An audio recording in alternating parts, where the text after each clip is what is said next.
തമിഴിന്ന് ഒരു investigation thriller OTT release ചെയ്തിട്ടുണ്ട്. C so എന്നാണ് സിനിമയുടെ പേര്. നമ്മുടെ നട്ടി എലിയാസ് നടരാജൻ നായകനായിട്ട് വരുന്ന സിനിമ. നായകനല്ല, അങ്ങേരാണ് കേസ് അന്വേഷിക്കാൻ വരുന്നത്. സോ ഒരു ദിവസം പെട്ടെന്ന് ഒരു വീട്ടിലെ വേലക്കാരൻ മരിച്ചു കിടക്കുന്നു. ഇത് അറിഞ്ഞിട്ട് ആൾക്കാർ പോലീസിനെ വിളിക്കുന്നു.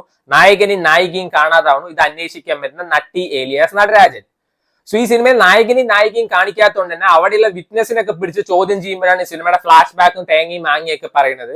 2.5 മണിക്കൂർ എന്തുകൊണ്ട് നമുക്ക് വേണമെങ്കിൽ ഒരു സുങ് ആൻഡ് മിസ് എന്നൊക്കെ പറയാൻ പറ്റും. അങ്ങനത്തെ സിനിമയാണ്. സോ നമ്മുടെ ചില ക്രിക്കറ്റ് പ്ലേയേഴ്സ് ഒക്കെ ഉണ്ടല്ലോ, വീശിക്കഴിഞ്ഞാൽ നല്ല കാറ്റായിരിക്കും, പക്ഷെ ഒന്നും ബാറ്റിൽ തട്ടില്ല. അതേപോലത്തെ ഒരു സിനിമയാണ്. എന്തിനോ വേണ്ടി ഇറക്കിയ ഒരു പടം. സോ ഈ സിനിമയിൽ ഒരു നായകനുണ്ട്. യൂഷ്വൽ തമിഴ് സിനിമകളിൽ പോലെ തന്നെ പൊങ്കലാണ് കാണിക്കുന്നത്. അതിൽ വന്നിട്ട് ഇങ്ങേർക്ക് ഒരു ഇൻട്രൊഡക്ഷൻ സോങ് വിത്ത് ഡാൻസ്. അയ്യോ, കഞ്ഞി വെള്ളം കിട്ടില്ല അഭിനയം കണ്ടിന്. അമ്മാരി വെറുപ്പിക്കലായിരുന്നു. നായികയെ കാണുമ്പോഴേക്ക് ലവ് അറ്റ് ഫസ്റ്റ് സൈറ്റ്. അത് അതിലേറെ വെറുപ്പിക്കല്. ഈ നായകൻ വന്നിട്ട് എന്തോ ബൈപ്പോളാർ ഡിസോർഡർ ഒക്കെ ഉള്ള ആളാണ്. കുറച്ചു ദിവസം കഴിഞ്ഞപ്പോ ഇവൻ സ്വയം വീടിന്റെ ഉള്ളിൽ തീയിട്ടിട്ട് ശിവനാണ് വന്നിട്ട് ശിവതാണ്ഡവും ഡാൻസ് ഒക്കെ കളിക്കുന്നു. ഇത് കണ്ടിട്ട് ഇവനെ പിടിച്ച് ഹോസ്പിറ്റലിൽ കൊണ്ടുപോകുന്നു. ഹോസ്പിറ്റലിൽ പോയപ്പോ ഈ മറ്റേ ഇഞ്ചക്ഷൻ ഒക്കെ കൊടുക്കുമ്പോൾ ഇവൻ സ്വപ്നം കാണുന്നത് ഭാര്യയായിട്ടുള്ള ഫസ്റ്റ് നൈറ്റും കാര്യങ്ങളൊക്കെ. ആദ്യമായിട്ടാണ് ഒരാളെ വല്ല മെന്റൽ ഇൽനെസ് കാരണം ഹോസ്പിറ്റലിൽ കൊണ്ടുപോയിട്ട് ഫസ്റ്റ് നൈറ്റ് ഒക്കെ സ്വപ്നം കാണുന്നത്. പിന്നെ ആ പെണ്ണ് വരുന്നു, വീണ്ടും പെണ്ണിന്റെ വീട്ടിൽ പോയി ഡാൻസ് കളിക്കുന്നു, വീണ്ടും ഹോസ്പിറ്റലിൽ കൊണ്ടുപോകുന്നു, വീണ്ടും ഫസ്റ്റ് നൈറ്റ് ഒക്കെ സ്വപ്നം കാണുന്നു. ഒരു പടോടെ.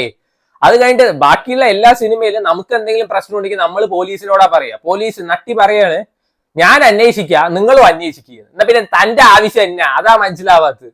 ഒരു പടം എടുത്ത് വെച്ചിരിക്കുക. എന്നിട്ട് ഇവന്റെ ഭാര്യ ആരെ കൊല്ലും.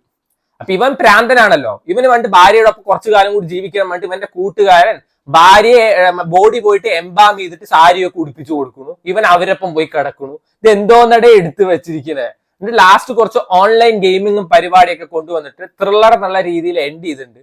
അയ്യോ, ഭയങ്കര വെറുപ്പിക്കലായിരുന്നു. പ്രത്യേകിച്ച് ഇവരുടെ റൊമാൻസ് അൺസൈക്കബിൾ ആണ്. ഈ ചെക്കൻ ഭയങ്കര ടോക്സിക് ആണ് എന്ന് അറിയും. എന്നിട്ട് ഈ പെണ്ണ് വന്നിട്ട് ഇവനെ വേണ്ട പറയും. പിന്നെ ഇവൻ കരഞ്ഞു കാണിക്കും, ഇവള് കൂടെ പോകും. അഗെയിൻ വീണ്ടും ഇവൻ ടോക്സിക് ആണെന്ന് അറിയും, ഇവള് പോവും, അവൻ കരഞ്ഞു കാണിക്കും, വീണ്ടും വരും. ഇതിന്റെ ഇടയിൽ ഒന്നിനും കൊള്ളാത്തൊരു നിർഗുണ പോലീസ് ഓഫീസർ. ആഹാ തമിഴിൽ അവൈലബിൾ ആണ്. യൂഷ്വലി ഇങ്ങനത്തെ ചെറിയ ത്രില്ലേഴ്സ് അല്ലെങ്കിൽ നട്ടി പോലീസായിട്ട് വരുന്ന പടങ്ങളൊക്കെ നല്ല രസമായിരിക്കും. ഇതൊരു പന്ന പടം എന്ന് വേണമെങ്കിൽ പറയാം. ഡെഫിനറ്റ്ലി ഇത് ഇഷ്ടപ്പെടുന്ന ആൾക്കാരുണ്ടാവും. ഇതിനെ വന്നിട്ട് മറ്റേ രാക്ഷസിനോട് കമ്പയർ ചെയ്യുന്ന ആൾക്കാരുണ്ടാവും. സോ നിങ്ങൾക്ക് സമയം ഉണ്ടെങ്കിൽ കണ്ടു നോക്കാം. എനിക്ക് എന്തായാലും വർക്കായി.